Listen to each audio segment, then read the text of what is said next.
Get ready for a wet ride. We are tracking a lot more rain tonight. The roads are wet and dangerous in places. State troopers have already responded to 42 crashes so far in Pierce and Thurston counties. Good evening. I'm Mark Wright. I'm Joyce Taylor. What's called an atmospheric river is pushing in heavy rain through western Washington, and we're just seeing the beginning of it. We have team coverage for you tonight, covering all angles from across the region.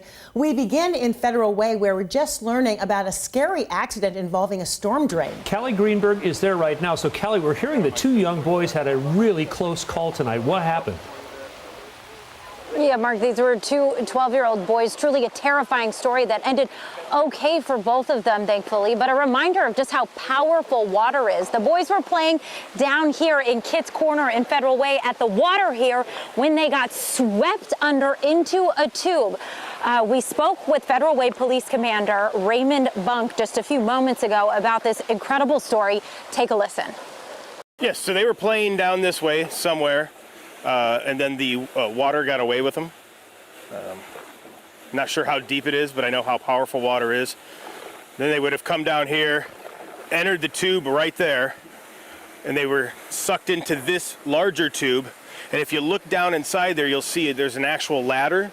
Luckily, they were able to grab a hold of it, hold on, scream for help. That's when the 911 calls came in. The kids could have gotten caught in the tube. They could have drowned in the tube. They could have gotten pushed all the way underneath this street, and it would have been catastrophic. They got really lucky today.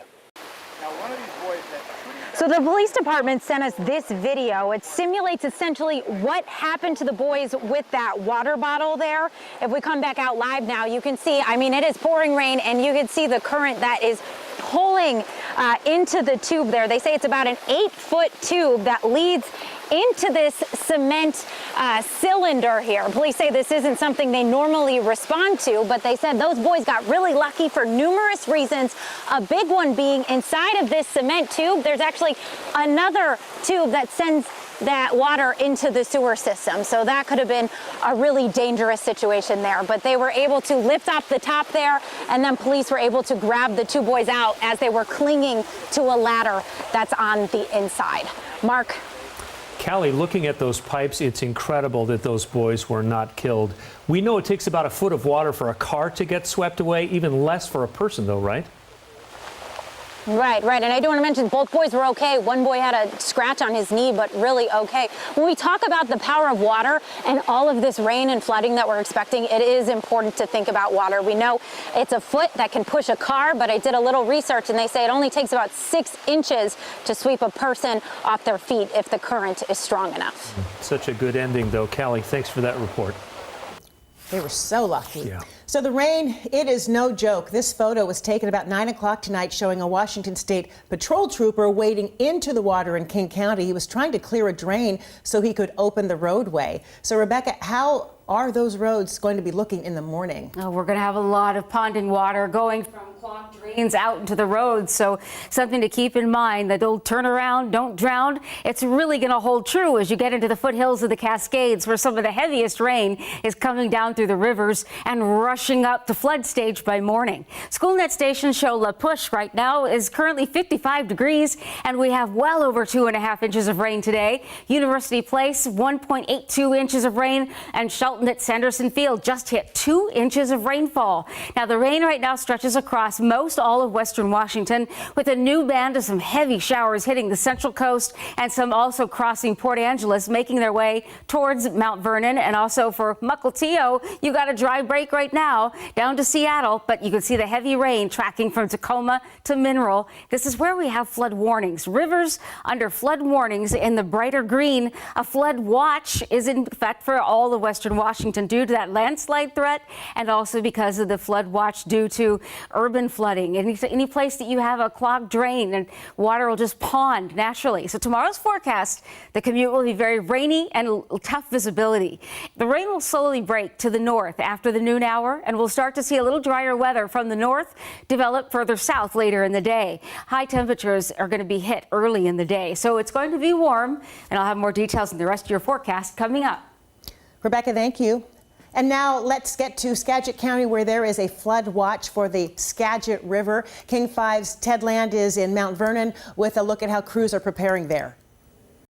crews spent the evening repairing a section of damaged levee here along the Skagit River in Mount Vernon.